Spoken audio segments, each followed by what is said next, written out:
পৃথিবীতে সবচেয়ে দামি মানুষ যেমন ইব্রাহিম আলাইহিস সালাম, তেমনি নিয়ম নীতি মেনে চলার ব্যাপারে তারই নিয়ম নীতি হচ্ছে সবচেয়ে দামি। এর পরেও মুহাম্মদ সাল্লাল্লাহু আলাইহি সাল্লাম পৃথিবীর সবার চেয়ে দামি। যখন আমরা আমাদের নবী মুহাম্মদ সাল্লাল্লাহু আলাইহি সাল্লামের কাছে যাব, গিয়ে বলবো যে পরিস্থিতি এই, আপনি আমাদের জন্য একটু আল্লাহকে কিছু বলেন, তখন তিনি সিজদায় পড়ে যাবেন বলার আশায়। তিনি মুখে কিছু বলবেন প্রশংসা, যা দুনিয়াবী কোনো প্রশংসা নয়, যেটা আলহামদুলিল্লাহ সুবহানাল্লাহ আল্লাহু আকবার হবে না। তিনি বলেছেন আমাকে প্রশংসার শব্দ শিখিয়ে দেওয়া হবে, আমি সেগুলি বলবো।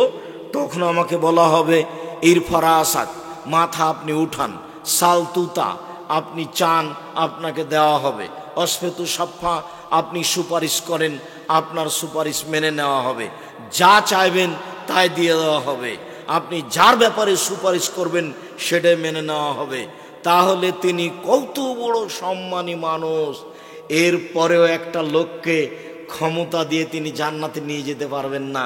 তিনি বলছেন দেখো, আমার সাথে জান্নাতে থাকতে চাইলে আইনি বেকাসরাতি সুজুদ, রাতে সালাত আদায় করে আমাকে সাহায্য করতে হবে। তুমি যদি রাতে সালাত আদায় করে আমাকে সহযোগিতা না করো, তাহলে আমি তোমাকে বিচারের মাঠে আমার সাথে জান্নাতে রাখতে নিয়ে যেতে পারবো না।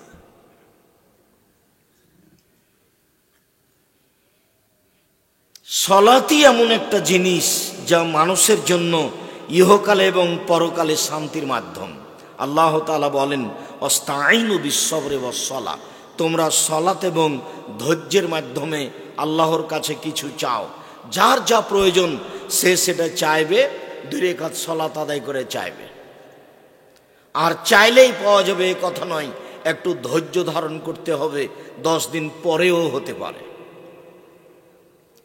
আবু হুরায়রা রাদিয়াল্লাহু তাআলা আনহু বলেন রাসূল সাল্লাল্লাহু আলাইহি ওয়াসাল্লাম বলেছেন লাইসা শাইউন আকরামু ইনদাল্লাহি মিনাদ দুআয়ে, চাওয়া কাজটা আল্লাহর কাছে যত প্রিয়, পৃথিবীর কোনো কাজ আল্লাহর কাছে তত প্রিয় নয়। আপনি যদি একবার বলেন আল্লাহকে যে আমার একটা ভ্যানের ব্যবস্থা করে দেন, তাহলে খুব খুশি। আর যতক্ষণ পর্যন্ত আপনি চাইবেন না, ততক্ষণ পর্যন্ত তিনি আপনার উপরে অসন্তুষ্ট। রাসূল সাল্লাল্লাহু আলাইহি সাল্লাম বলেন মানলাম ইয়াসআলিল্লাহ ইয়াগদাব আলাইহি, যে ব্যক্তি আল্লাহর কাছে চায় না, আল্লাহ তার উপরে অসন্তুষ্ট হন। আল্লাহর সাথে মানুষের স্বভাবের মিল নেই, মানুষের স্বভাবের সাথে আল্লাহর গতির বিপরীত গতি। আপনি যদি কালকে মানুষটার কাছে 5,000 টাকা চেয়েছিলেন, আজকে যদি আবার চাইতে যান, তাহলে ও বলবে টাকা কি আপনার জন্য বানায়? কালকে এসেছিলেন, আবার আজকে চাইতে এসেছেন কেন? আর আপনি যতবার বলবেন আল্লাহ আমাকে এটা দাও, ততবার খুশি, ততবার খুশি। এমন কোনো দুনিয়াতে জিনিস নাই যেটা আল্লাহর কাছে প্রিয় চাওয়ার চেয়ে। হজ করা কাজটা আল্লাহর কাছে যত প্রিয়, তার কাছে চাওয়া কাজটা তার চেয়ে অনেক অনেক অনেক বেশি প্রিয়।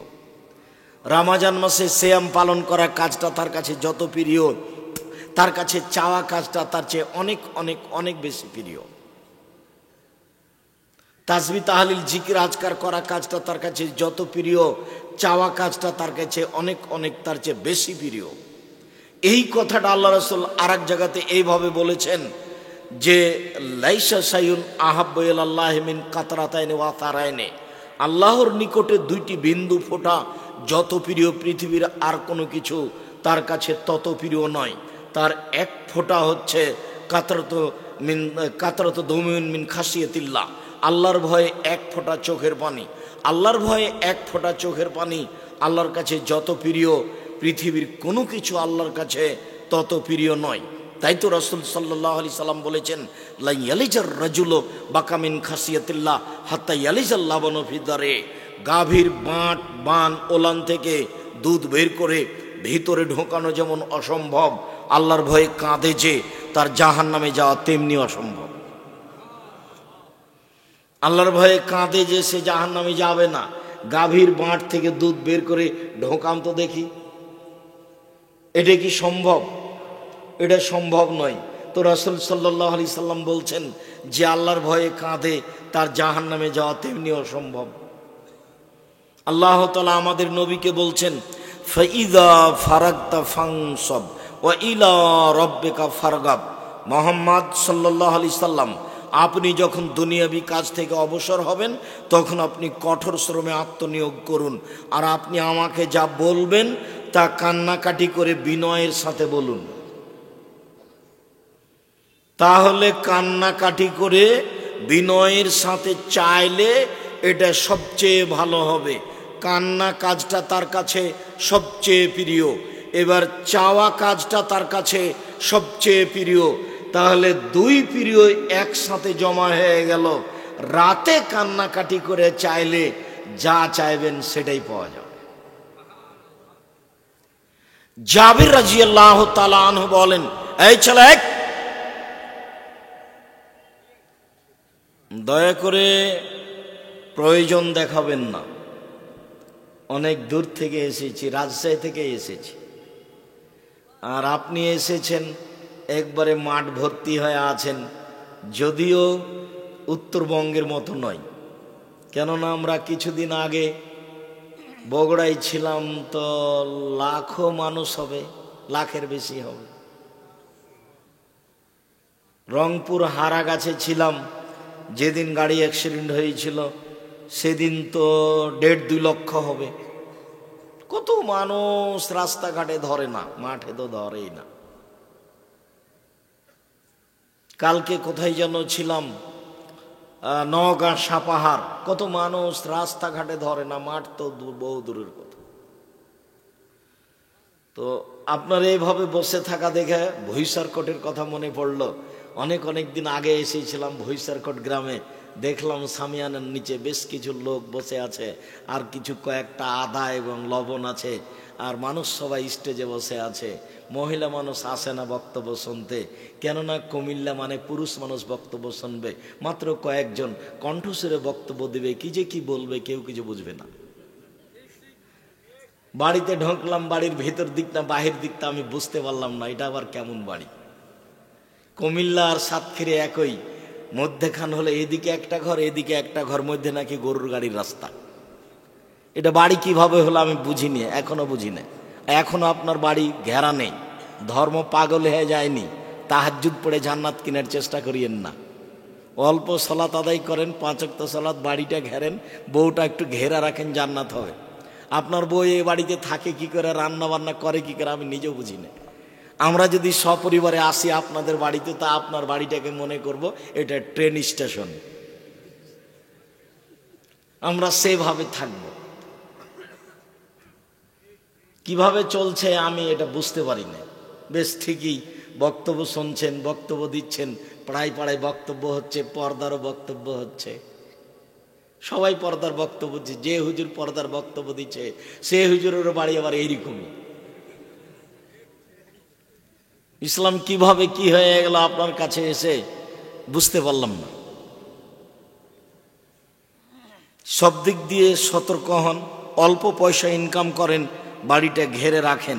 আমার কথাটা মনে রাখেন, জীবনে, মানুষের জীবনে 4টা জরুরি কাজ সেদিন বলে গেছিলাম, আপনার ছোট নাই।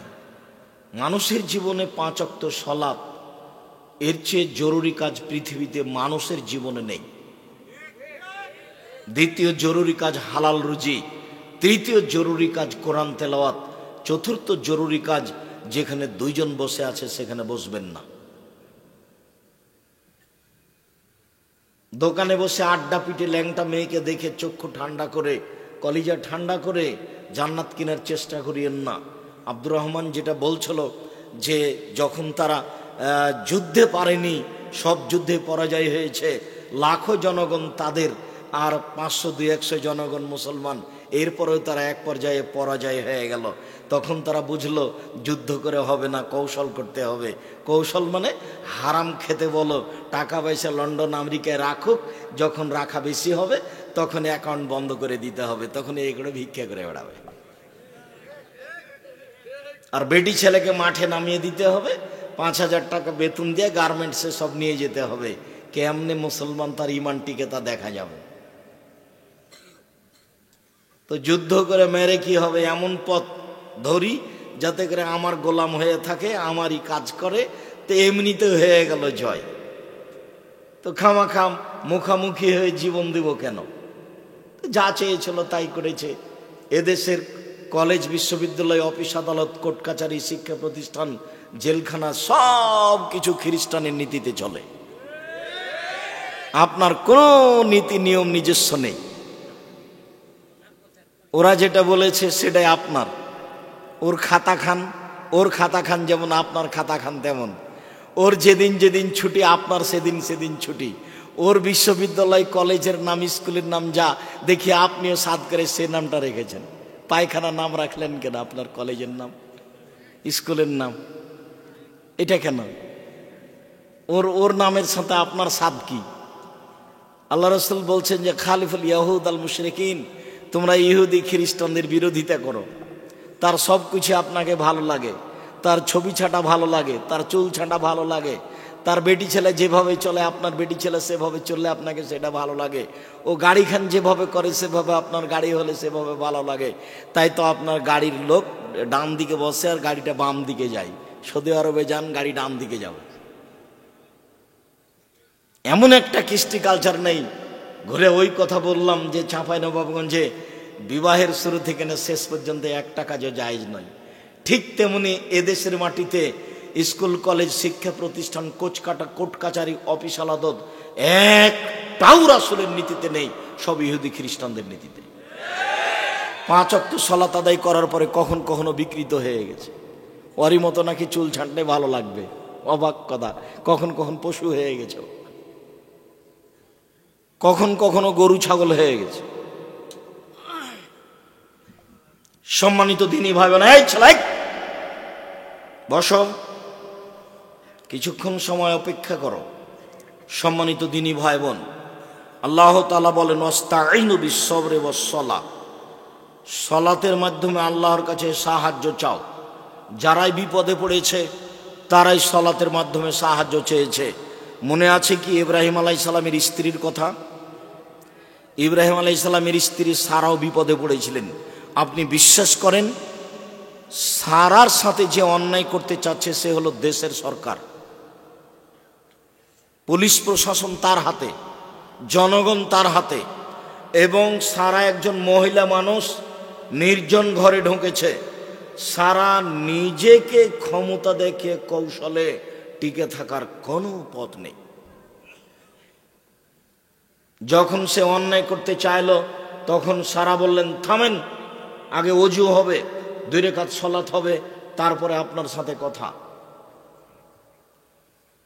ওযু হলো, 2 রাকাত সালাত হলো, তারপরে তিনি আল্লাহকে বললেন আমি যদি আপনাকে বিশ্বাস করে থাকি আল্লাহ বলে, আর যদি আমি ইব্রাহিমকে নবী বলে বিশ্বাস করে থাকি, এই 2টা কথা যদি আমার ঠিক হয়ে থাকে, আর আরেকটা আমি আমার স্বামী ছাড়া আমার লজ্জা স্থানকে পৃথিবীতে কাউকে ব্যবহার করতে দিইনি, এই কথা যদি আমার সত্য হয়ে থাকে, এই 3টে যদি আমার কথা সত্য হয়, তাহলে আমার মুখের উপরে এই কাফের যেন আমার গায়ে হাত লাগাতে না পারে। কথা শেষই হয়নি, অজ্ঞান হয়ে পড়ে গেছে। উপস্থিত দিনই বৈঠকের মুসলিম বোন, আপনি বলেন তো একটু দেখি, আমার মাথার চুল কেউ দেখেনি, আমি তাহাজ্জুদ পড়ে জান্নাত কিনে নিব। আমি দেবরের সাথে কোনোদিন গল্প করি না, আমার স্বামী থাকে না তখন আমি মোবাইলে কারোর সাথে কথা বলি না, আমি ঘরের বাইরে যাই না, হাত মোজা পা মোজা ছাড়া বাইরে যায় না। 20 বছর আগে আব্দুর রাজ্জাক সাহেব বলে গেছেন, শাড়ি পরলে লম্বা জামা পরতে হবে, শাড়ি পরলে লম্বা জামা পরি, অন্যথায় সালোয়ার কামিজ মেক্সি পরে চাদর পরে থাকি, বাড়িতে থাকি। আমার একজন দেবর আছে, একটাই দেবর আমাদের বাড়িতে থাকে, 20 বছর থেকে আছে। আমার দেবরের সাথে আমি কোনোদিন সামনাসামনি কথা বলিনি। আপনি বলেন তো দেখি। তারপরে তো আপনি আল্লাহকে বলবেন, দেখেন না সারার কথাটা, সারা বলছে এই আমি আপনাকে বিশ্বাস করি, আমি ইব্রাহিমকে বিশ্বাস করি, আর আমি নিজে খুব শক্ত মহিলা, আমি কোনো অন্যায়ের সাথে কোনোদিন আপোষ করিনি। আর বুখারীর মুসলিমের হাদিসে এসেছে আহসানুন নিসা মিনাল আরাব, আরব ভূখণ্ডে সবচেয়ে সুন্দরী মহিলা সারা। বুখারী হাদিসের শব্দ, আরব ভূখণ্ডে সবচেয়ে সুন্দরী মহিলা সারা। তো এই কথা যখন বললেন তখন তাকে আর ঠেকাবে কে? কিসের সরকার আর কিসের প্রশাসন? তার পক্ষে কোনো পথ নাই, সে অজ্ঞান হয়ে পড়ে গেল, তখন তাকে বাঁচাবে কে? তখন আবার সারা বলছেন, আল্লাহ এ যদি এখন মারা যায় তাহলে প্রমাণ হয়ে যাবে যে আমি হত্যা করেছি, আর একটা বিপদ আসবে, অতএব একে তুমি মেরে ফেলো না, একে তুমি জীবিত করে দাও। তো সেটাও হলো। শেষ পর্যন্ত হাজেরাকে উপহারে পাওয়া গেল। আপনি একটু আমার দিনী বোন, আপনি একটু এরকম দেখান তো, নিজেকে একটু প্রমাণ দেখান তো, দেখবেন আপনি আমার দিনী বোন দেখেন তো। যদিও এটা কুমিল্লা, মানে মহিলারা আসে না বক্তব্য শুনতে, ওই যে ভুইসারকোটের কথা, অল্প কয়েকজন মানুষ, এরকমই নাকি জালসা। আর যিনি বক্তব্য পেশ করছেন, উপস্থাপনা, তিনিও নাকি কণ্ঠসুরে বলবেন। আমি এরকম দেখেছি, আদা সাজানো থাকতো, আজকেও আছে নাকি। আবার এই চায়ের কাপটা কেন এসেছে তাও আমি জানি না, কেন যে আদা সাজানো আছে, এটা নিয়ম নীতি মনে করতাম। আপনি আমার দিনী ভাই, আপনি মনে রাখেন, আমার অনুমান বক্তব্যের মাঠে আমি জাতিকে বলেছি বক্তৃতার নামে মিথ্যা কথা আছে, জাল জৈব হাদিস আছে। এদেশে শতকরা 95 জন বক্তা মৃত্যুকে কথা আমি বলেছি, এদেশে শতকরা 98 জন মুফাসসির মৃত্যুকে কথা আমি বলেছি। এবং জাতি বুঝতে পেরেছে ধর্মের নামে মিথ্যা আছে। জোরায়েজ খুব পরহেজগার মানুষ, গির্জা ঘরে ইবাদত করতেন। একদিন মা এসে ডাকলেন, তো তিনি সলাত আদায় করছিলেন। আমি এখন মায়ের ডাকে সাড়া দিব না সলাত আদায় করব, ভাবতে ভাবতে একটু দেরি হয়ে গেছে। তো মায়ের মন খারাপ হয়ে গেছে। তখন মা বলছেন, আল্লাহ আল্লাহ তুমি তথা তুরি হজুহাল মোমেসাত, আল্লাহ তুমি এর মরণ দিও না, যতক্ষণ পর্যন্ত পতিতালয়ের মহিলার সাথে এর মুখ দেখা না হবে ততক্ষণ পর্যন্ত এর মরণ দিও না। মা বদদুয়া করে চলে গেলেন। ফাতারাল্লাহু ইমরা, একজন হঠাৎ মহিলা এসে উপস্থিত হলো, তার সাথে জেনার প্রস্তাব পেশ করলো। সে ফাবা, সে অস্বীকার করলো, ছি ছি ছি তুমি বলো কি। ফাতাতির রায়ে, সে একজন রাখালের কাছে আসলো। ফাম কানাথো, রাখালকে সে চেপে ধরলো। ফাওয়ালাদাত গোলামান, ওর সাথে অন্যায় করার কারণে একটা সন্তান জন্ম নিল। সে বলে দিল হুয়ামিন জোরায়েজে, সন্তান জোরায়েজের। ফাতাহু, জনগণ কাছে আসলো। ফাকাসসারুহ, জনগণ তার ঘর বাড়ি ভেঙে একবারে খান খান করে দিল। ওয়ানজালুহ, তাকে একবারে টেনে হেঁচে রাস্তায় নামিয়ে দিল। ও সাব্বুহ, জনগণ তাকে অকথ্য ভাষায় গালি দিল। বেটা তুমি গির্জা ঘরে তাকে ইবাদত করো আর অশ্লীল কাজে লিপ্ত হও। মহিলা তো এই কথাই বলছে, এই সন্তান নাকি তোমার। জোরায়েজ উঠলো, অজু করলো, 2 রাকাত সালাত আদায় করলো, বলল আল্লাহকে, আল্লাহ তুমি এর ফায়সালা করে দাও। বাচ্চার কাছে গিয়ে বলল, বলো তো বাচ্চা তোমার বাপকে? তখন ছেলে বলছে, আবি আর রাই, আমার বাপ হচ্ছে রাখাল। জনগণ বলল, নাবনি সৌমাতাকা বিদাব, শোনো তোমার গির্জা ঘর স্বর্ণ দিয়ে বানিয়ে দিব। মাটির বানানো ছিল। সে বলল, লা ইল্লা বিত্তরাব, আমার গির্জা ঘর স্বর্ণ দিয়ে বানাতে হবে না, মাটি দিয়ে বানিয়ে দিতে হবে। যাহাই ছিল তাহাই করিতে হইবে।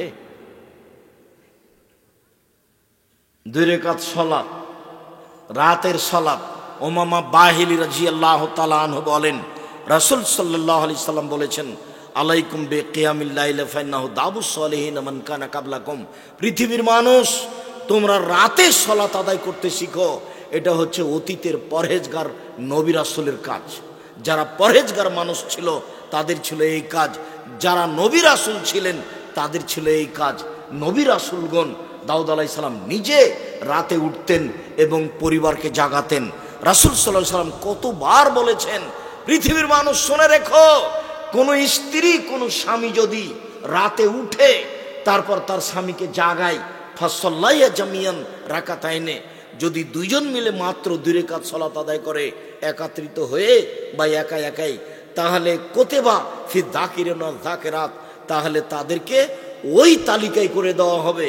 তাদের নাম ওই তালিকায় চলে আসবে যারা পৃথিবীতে পরহেজগার মানুষ, যারা রাতে তাহাজ্জুদ পড়ে।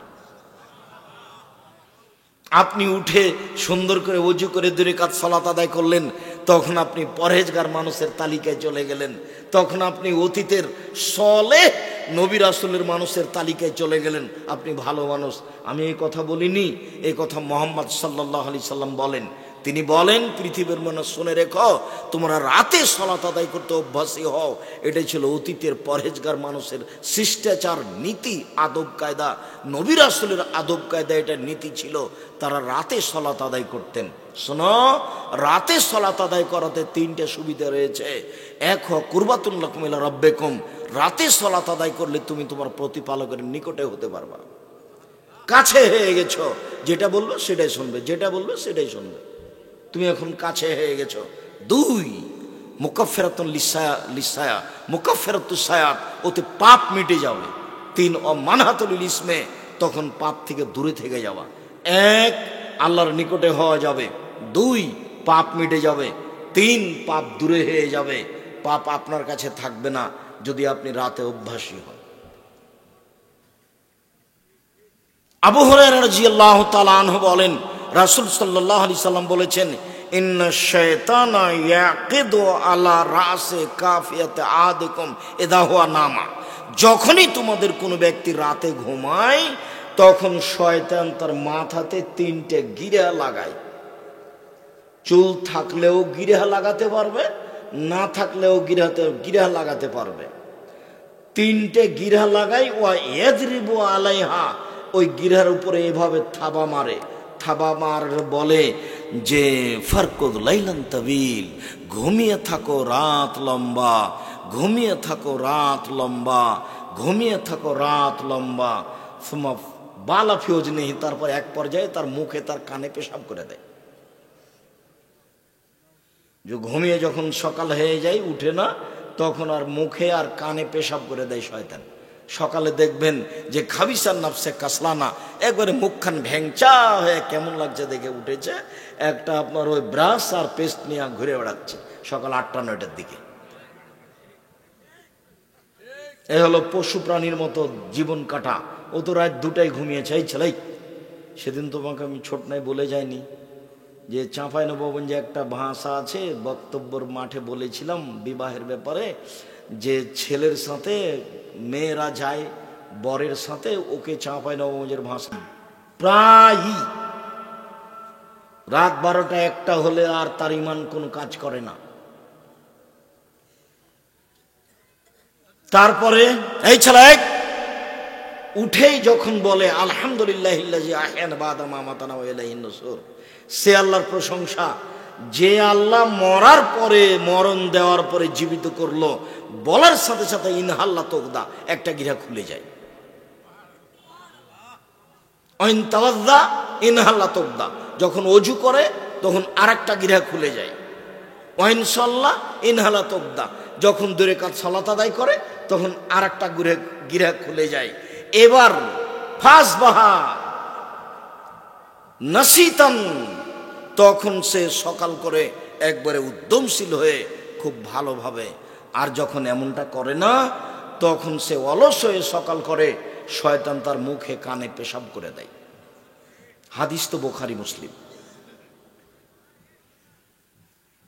সম্মানিত দিনী ভাই বোন, আল্লাহর কাছে কিছু চাইতে হলে, আল্লাহর কাছে কিছু পেতে হলে, ইহকালের সুবিধা ভোগ করতে হলে, পরকালের সুবিধা ভোগ করতে হলে, রাতে উঠেই তাকে কিছু বলতে হবে। জাবের রাদিয়াল্লাহু তাআলা আনহু বলেন, রাসূল সাল্লাল্লাহু আলাইহি সাল্লাম বলেছেন, ইন্না ফিল লাইলি লাসা, নিশ্চয় রাতে একটা সময় রয়েছে, লা ইউআফিকাহা রাজুলুন মুসলিম, যে কোনো মুসলিম পুরুষ, যে কোনো মুসলিম নারী সেই সময়টাতে উঠে ফা ইয়াসআলুল্লাহ খায়রান মিন আমরিদ দুনিয়া ওয়াল আখিরা, ইহকাল বা পরকালের কল্যাণ চাই, ইহকালের পরকালের কল্যাণ চাই, ইল্লা আতাহু ইয়াহু, তাহলে আল্লাহ তাকে দিবেনি, দিবে। ওই সময়ও চাইলে যা চাচ্ছে কল্যাণ ইহকালের পরকালের আল্লাহ তাকে দিবেন, এই কথা মুহাম্মদ সাল্লাল্লাহু আলাইহি সাল্লাম বলেন। সময়টা কখন হতে পারে একাধিক হাদিস দ্বারা বোঝা যাচ্ছে, তা হবে রাত 12টার পরে। কেননা রাত 12টা পার হলেই আকাশের সব দরজা খুলে দেওয়া হয়। ঠিক যখন দিন দুপুর পার হয়, 12টা 5-10 হয়েছে, তখন আকাশের সব দরজা খুলে দেওয়া হয়। আপনি তাড়াহুড়া করে সুন্দর করে ওযু করে 4 রাকাত সালাত আদায় করে নেবেন ঠিক 12টার সময়, 12টা 5-10-এ। এই সুন্নাতটা কিন্তু জোহরের সুন্নাত নয়। এই 4 রাকাত সালাত আদায় করে নেবেন, রাত ভর তাহাজ্জুদ পড়ে যে নেকি হতো সে নেকি হয়ে যাবে। আর এখন যেটা চাইবেন সেটা দিয়ে দেওয়া হবে, যেটা চাইবেন সেটা দিয়ে দেওয়া হবে। কেন? এখন আকাশের সব দরজা খুলে দেওয়া হয়েছে। রাসূল সাল্লাল্লাহু আলাইহি সাল্লাম বলছেন, ইযা উযযিনা ফতিহাত, ইযা উযযিনা লিস-সালাত ফতিহাত আবওয়াবুস সামায়ে। যখনই আজান দেওয়া হয় সালাতের জন্য, তখন আকাশের সব দরজা খুলে দেওয়া হয়। লা ইউরাদ্দু দুআ বাইনাল আযান ওয়াল ইকামা। আজান একামাতের মাঝে দোয়া ফেরত দেওয়া হয় না। আজান একামাতের মাঝে দোয়া ফেরত দেওয়া হয় না। আজান একামাতের মাঝে দোয়া ফেরত দেওয়া হয় না। আজানের সাথে সাথে সব দরজা খুলে দেওয়া হয়েছে। ওইটা চিন্তা করবেন না আব্দুর রাজ্জাক সাহেব, আহলে হাদিসেরা তো আজান দেয় 3:30টায়, আর এক ভাইয়েরা আজান দেয় 5টায়, তো দরজা খোলা হয় কখন? আপনার যখন আজান দেওয়া হয় তখন, ওই ভাইয়ের যখন আজান দেওয়া হয় তখন। আপনি আল্লাহর কাজকে নিজের মতো ভাবতে গেলেন কেন? আল্লাহর কাজকে আপনি নিজের মতো ভাবলে তো তাহলে ভুল বুঝলেন। আল্লাহ নবী বলছেন যে মালাকুল মউত মানুষের মাথার পাশে বসে তার আত্মাকে টেনে বের করে, খারাপ হলে জোর করে বের করে, আর ভালো হলে এমনি সহজেই বের হয়ে চলে আসে। তো জিবরাইল আলাইহিস সালাম প্রত্যেকটা মালাকুল মউত প্রত্যেকটা মানুষের পাশে বসে আত্মা কবজ করেন। তাহলে কত সময় লাগতে পারে? 5,000 মানুষের, 50,000 মানুষের, 50 লক্ষ মানুষের, তাহলে তো বহু সময় লাগবে। তাহলে তো এটা আপনি নিজের মতো ভেবে নিলেন। আল্লাহ যদি মালাকুল মউতকে বলেন, মালাকুল মউত সারা পৃথিবীতে যত মানুষ আছে এক মুহূর্তে মারতে হবে, সবার মাথার পাশে বসে মারতে পারবেন, তার নাম মালাকুল মউত, তার নাম আল্লাহর ক্ষমতা। আল্লাহ কি মানুষকে দিয়ে কাজ নেয় না ফেরেশতাকে দিয়ে কাজ নেয়? ফেরেশতা দিয়ে, ফেরেশতা খায় না, ওর পেশাব নাই, ওর পায়খানা নাই, ওর ক্লান্তি নাই, তার কর্ম আপনার মতো নয়, কোনোদিন ও আদেশ অমান্য করে না, তার নাম ফেরেশতা।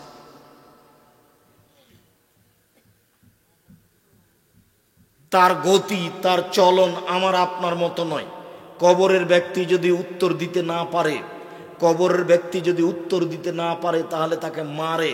আল্লাহ রাসূল বলছেন ইয়াজরিবু জারবাতান, এমন মায়ের দেই, মায়ের কারণে এসি হোসাই হাতান, সে বাপরে মারে করে চিৎকার করে, ইসমা মা বাইনাল মাশরিক ওয়াল মাগরিব ইল্লা সাকালান, সারা পৃথিবীর জীবজন্তু কীট পতঙ্গ পদার্থ জড় পদার্থ সব তার বাপরে মারে করে চিৎকার শুনতে পাচ্ছে, মানুষ এবং জিন শুনতে পায় না।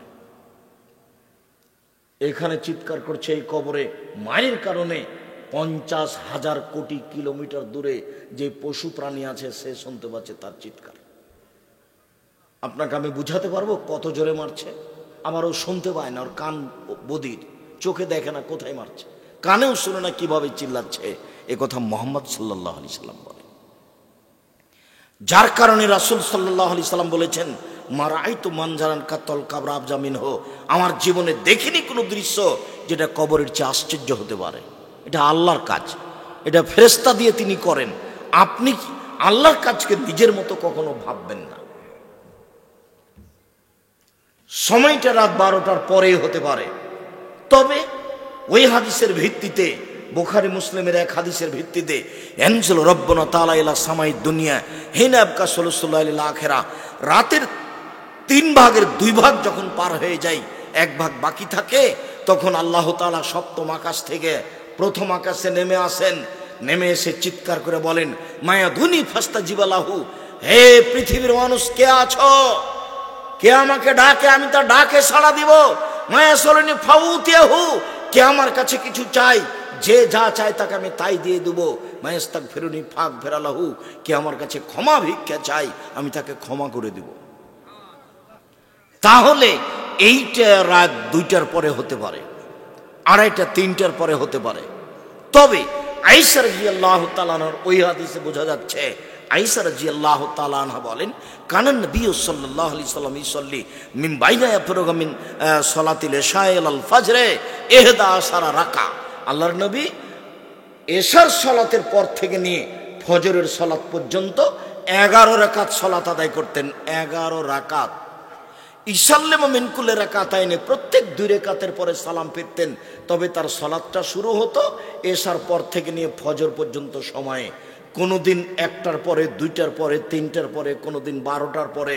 তবে তাহাজ্জুদের সালাত আদায় করা যাবে এশার পর থেকে নিয়ে ফজর পর্যন্ত, যার কারণে তারাবির সালাত এশার সালাতের পরেই চলবে। তবে তারাবির সালাত উত্তম হবে রাত 12টা, 1টা, 2টার পরে পড়া, কিন্তু জায়েজ এশার সালাতের পরেও পড়া। কেন? বুখারী মুসলিমের হাদিসে এসেছে, আয়েশা রাদিয়াল্লাহু তাআলা আনহা বলেন, আল্লাহর নবী এশার সালাতের পর থেকে নিয়ে ফজর পর্যন্ত সময়ে 11 রাকাত সালাত আদায় করতেন। তাহলে তাহাজ্জুদের সময় কখন থেকে শুরু হলো? এশারের পর থেকে। যারা ছাত্র তোমরা, তারা চালু করো সালাতটা অন্তত 2 রাকাত দিয়ে। 2 রাকাত দিয়ে কিভাবে চালু হবে ভুলে গেলা কেন?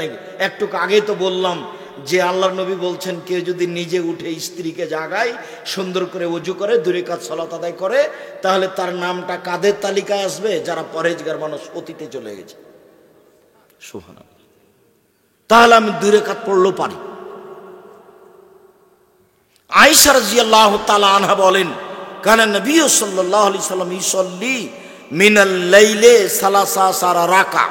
আল্লাহর নবী রাতে 13 রাকাত সালাত আদায় করতেন। 13 রাকাত। অমিন যালিকা খামসিন বিযালিকা মিনাল বিতর, আর এর 5 রাকাত থাকতো বিতর। লা ইয়াজলিসু ফি শাইইন মিন যালিকা, এর একটাতেও তিনি বসতেন না, এক টানা 5 রাকাত।